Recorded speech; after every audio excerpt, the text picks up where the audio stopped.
the one time, I'm like, all right, maybe I can listen to Nick Wright because he does not get to choose Patrick Mahomes. So the non-Mahomes MVP odds, meaning any quarterback is going to win the Super Bowl or win the MVP except for Patrick Mahomes, right? So when I first saw this, I'm like, all right, well, maybe that means that we're not going to have to deal with, with Nick Wright saying, oh, it's going to be Patrick Mahomes, which obviously is the number one odds to go win the MVP. Let's just watch this video.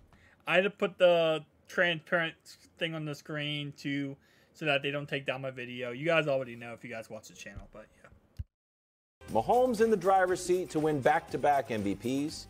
The list after that consists of Burrow, then Josh Allen, who's already on the Madden cover, Jalen Hurts, fresh off a Super Bowl appearance, Justin Herbert, who has yet to win a playoff game, the Prince who was promised, who has led the playoffs with 5 interceptions. Greg, he threw 4 in one half. Okay, and came back and won the game. He filled in a hole that he dug. Okay. And then Lamar with his host of new receivers. So, Greg, if Mahomes doesn't win it, who do you think would? Well, I'm a Joe Burrow fan. Joe Burrow is one of those guys that you look at what he has at his disposal. You got T. Higgins, you got Jamar Chase, 2 of the best guys in the league at that position.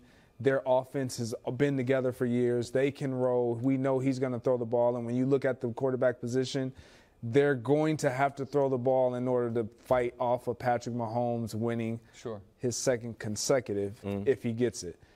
But there's a guy in Philly that's going to have a lot to say about all of it. Okay. And I think Jalen Hurts has probably the easiest path to get it done because of what he provides his team. He's going to run the ball. We know he can run the ball, but he has 2 bona fide playmakers on the outside, and Dallas Goedert, a guy who somebody in this world thinks that he's the best tight end in football. But you got a head coach that's giving him the keys to just be great. You talk about some of the guys, Josh Allen being injured, and we don't really talk about it. We don't really talk about this guy suffering an injury last season and tapering off a little bit. Like he did. Yep. One of the reasons why they possibly didn't win the Super Bowl against the Kansas City Chiefs. A little jab at my guy Nick, but Jalen Hurts, he had the potential to win it last year. Yeah. If he improves, I'm not saying that his team is going to have a better regular season. But he's improved every year. But I think he is going to be a much better quarterback. He's going to throw the ball a lot better. He's going to be able to beat you in the air and on the ground. That's going to give Patrick Mahomes I don't think that's either one of those are bad takes at all. What I would worry for Hurts is, and we see this sometimes, is are you held to the standard of the MVP of the league this year, or are you held to the standard of what you did last year? So for Hurts, it's going to use 14-1 as a starter, all of that, and got 1 first-place MVP vote, but that was a lot of people thought he should win it until he got hurt at the end. If the Eagles are 12-5 and he has the same numbers, I do wonder if that's going to, even if it's not fair, if that's going to hurt his ability to win the award. Burrow, I think, is a really smart choice, and I think Burrow eventually will win one. I'm going with, and I don't know yet, I maybe would answer this even if the non-Mahomes thing wasn't on the screen. Here we go. I think this is going to be a monster year from Trevor Lawrence. Let me give some, can I just give some, please, some historical and contemporaneous. I just want to put this in here. Okay, first off, even if Mahomes was in the contest, he says that he would choose Trevor Lawrence. Even if Mahomes was in the running here for the actual MVP here, right, he would choose Trevor Lawrence. To say you choose Trevor Lawrence, I'm going to let him explain. To say you could choose him over, first off, Patrick Mahomes, but also over Joe Burrow. I think if I had to list all the quarterbacks I would choose in order, well, I think he's going to win the MVP. First off, the MVP, in most part, is kind of a popularity contest. I'm just going to say that now. But I would probably list it at number 1 for next year, especially. I would think it's Joe Burrow, number 1. Number 2, I would list it at Patrick Mahomes. Number 3, I would probably say, Jalen Hurts. Number 4, Josh Allen. And number 5, like, I'm just going back, probably Lamar Jackson, based on the fact he has a new receiving core and stuff like that. And also you got to keep in mind he can run and pass, so that helps off his MVP award. That's how we got in 2019, was because he could run and pass. And then number 6, I would put probably T-Law. Maybe 7. It's like him and Herbo are so neck and neck, depending on how good Herbo plays this season. I would not, and even then, 6 or 7, you could even make the argument why another position could win it, right? Christian McCaffrey could win it. Debo, well, not Debo, but like Christian McCaffrey. You know, if another receiver, Jay Jettis, has a crazy season. T-Law is not even on my list at this point. Don't mention high school, though. I promise I won't. Okay. Trevor Lawrence's NFL comp is, of course, Peyton Manning. Number 1 pick, can't miss prospect, threw a boatload of interceptions his rookie year, and by his second year was already in the playoffs, winning the AFC South, and awesome. Peyton did not win league MVP in year 3, but he did lead the league in yards passing and touchdown passes. Contemporaneous evidence. Guys win or come close to winning MVPs very quickly. Mahomes won it in year 2. Lamar won it in year 2. Wentz was going to win it in year 2 and then broke his leg. Jalen Hurts was in year 3 and came in second, I guess. Josh Allen was in year 3 and came in second or third. His monster year in 2020, the best year he's had. So that is not, it is by no means, it's like, oh, it's too early. In the NBA, that's a thing. In the NFL, it's not a thing anymore. And then there is the reverse of what I'm saying Jalen's going to be working against. Jalen's going to be working against the team was the number 1 seed, was the last undefeated team, all of it. The Jags were a team that was dead on arrival at Thanksgiving, surged into the playoffs. They could win 13 games this year. If you look at their schedule, they get their division, which is the worst division in football, if we can throw it up there. They also get the NFC South, which is the worst division in the NFC. Greg, they don't have a single time all year that you're like, oh, that's back-to-back tough games. All of their tough games are sandwiched around a bye or easy games. And they add Calvin Ridley, and it's the second year in the Doug Peterson system. And there's so many reasons to think that he could just have a monster year, even if you don't believe in him to the level I do, that he could have a monster statistical year in the AFC North. Burrow, it's going to be hard to have a gaudy record in the AFC North. It's going to be hard to have a gaudy record in the AFC East. It's not going to be hard to have a great record in the AFC South. Even for Here's what I have to say about all this, right? And I think I fall into the same victim category as what he is saying and as many other people do. I say victim category, but same delusional category. We have to stop thinking that teams that sucked last year are going to suck this year, right?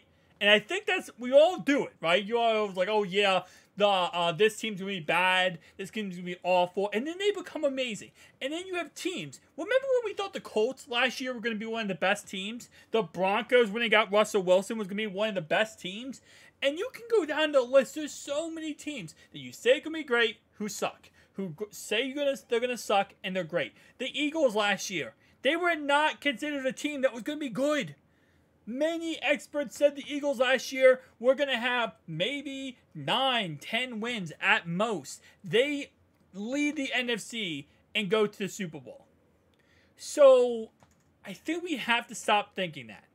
Now, I still do not understand people who take the Jags last season and how they played, which, again, they were 3-7 at one point. And they, tooth and nail, did fight their way to a playoff berth. And if it wasn't for the AFC South last year being so dog water and the Titans crapping the bed, they should have never even been in the playoffs, okay?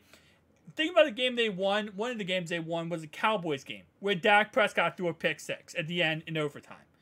That game, they were going to lose, and then the Cowboys were the Cowboys. So, yes, there are certain games that, did go their way, and they got lucky in some games. In other games, they really fought tooth and nail. And then they got blown out in the playoffs where Trevor Lawrence threw 4 interceptions, and the Chargers did one of the biggest playoff chokes in the second half of that game not to win the game. That's why also I put Justin Herbert on the bottom of my list when it comes to MVPs. I understand, and I agree, right? At the end of the day, you look at the schedule right here, the Colts are projected to be bad. But at the end of the day, what if Anthony Richardson lights up the world like Lamar did his rookie season? Or sorry, not his rookie season, second season. Then the Colts aren't easy games. The Chiefs and Bengals aren't easy games. The Ravens aren't easy. The Browns, even though at week 14, this is 14 games with Deshaun Watson, he's going to be better. Like, some of these games you might think in your head are easier games, but they're really not. The Bengals defense, the Ravens defense, the Browns, that's 3 games right there. 49ers, 4 games. Steelers, 5 games. Bills, 6, 7. At least 7 of their 18 games or 17 games are going to be against very tough defenses. So yes, while they might get a little bit by on the Texans, even the Texans I think are going to have a decent defense this year, but the Falcons, the Colts, they're still going to have to play, T-Law is still going to have to move the ball effectively against really tough defenses. And what's funny is the Saints actually, I feel like they're going to have probably not that good of an offense. I don't really trust Derek Carr too much, but teams that suck on offense might still have and play very good on defense. That's actually a thing. There's teams that might lose games by 1 score. I think not the Lions, but there are certain teams that lose by 1 score that have good defenses but really bad offenses. So just because it's a bad team doesn't mean you're just going to go up and down the field on them. Now, obviously, yes, he has one of the best receiving cores in the NFL now, with everyone now, Calvin Ridley being in there. Obviously, Burrow has a better receiving core, but still, he has a great receiving core. He has a good offensive line. He has Travis Etienne in the backfield. I just don't think he'll be MVP. I think he'll have a great season, but not MVP. Nonetheless, though, and again, I always say throw out that rookie season for him. That rookie season was completely destroyed by Urban Meyer in every way. It wasn't his fault at all. But even his second season, 25 touchdowns, 8 interceptions, 4,100 yards, really great season, right? I'm not trying to take away credit in any way from Trevor Lawrence. He is a good quarterback. He's going to become one of the best quarterbacks one day. But he's not there yet. And I don't think this season is, going to be that year. I think he is going to take more time, maybe the next couple of seasons. And then there's also problems with, these guys are good. Yeah, I know it's amazing to say this and maybe a hot take, but Joe Burrow, Patrick Mahomes, Josh Allen, Jalen Hurts, Lamar Jackson, they're good quarterbacks. So, well, yes, it's possible that, that Trevor Lawrence has a great season. These other guys have to not have as good of a season. And I don't think T-Law is going to have that crazy good of a season that takes over, right? While you look at someone like Joe Burrow, who now has... Look at this season. You have Jamar Chase, T. Higgins, Tyler Boyd, Charlie Jones, who Charlie Jones I really do believe is going to step up big time. You got Chase Brown and Joe Mixon in the backfield. Now you got Irv Smith at tight end. Like, you have a way better offensive line than last season. Now everyone's healthy. Now you got Orlando Brown at left tackle. So, in every way, and you look at the teams that he's playing too. Look at the teams he's playing.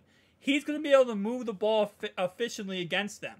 The Ravens' defense, their secondary, is right now in shambles. They lost Marcus Peters. They got Rocky Sin, which is good. But outside of that, their third, fourth corner is a nobody. They don't have any third or fourth corner. Their safeties, they got rid of Chuck Clark. But outside of that, Kyle Hamilton, Marcus Williams, they're going to play good. But they have no one behind them. And you look at this Bengals offense, they completely mismatch that, Ravens secondary. The Steelers secondary, they mismatch. You got Joey Porter, a 2nd-round pick, but outside of that, Levi Wallace, and then a 7th-round pick at third corner. Then look at the Browns. Yeah, they got Denzel Ward, don't get me wrong, they got a decent secondary, but they're not going to match up very well against this elite offense. So, I don't know. I understand the perspective of why people say Trevor Lawrence is going to win or Patrick Mahomes is going to win. Now, I do believe to a certain degree that the MVP award has become a popularity contest in every way possible. But it's just like, I don't know. It's just like, I get it. I feel like personally, the reason why Joe doesn't or might not win it this year or next year is because of the popularity contest. And people don't like him as much as they like, these other quarterbacks, Jalen Hurts, Patrick Mahomes, Josh Allen, extra. And that's why I kind of feel like Josh Allen's going to win it this year, just because I want Joe to win it, but I feel like they're going to give it to Josh Allen because he just got the Madden cover and it's going to be like this huge thing. I don't know. I just personally think, again, like I said before, I think Joe's going to win it. I think Joe deserves to win it, and I think he's going to have the best statistical year. If they don't give it to him, I think he will be the best candidate. That's what I'm trying to say. But tell me down below your thoughts and opinions. I'll see you guys in the next one. Peace out.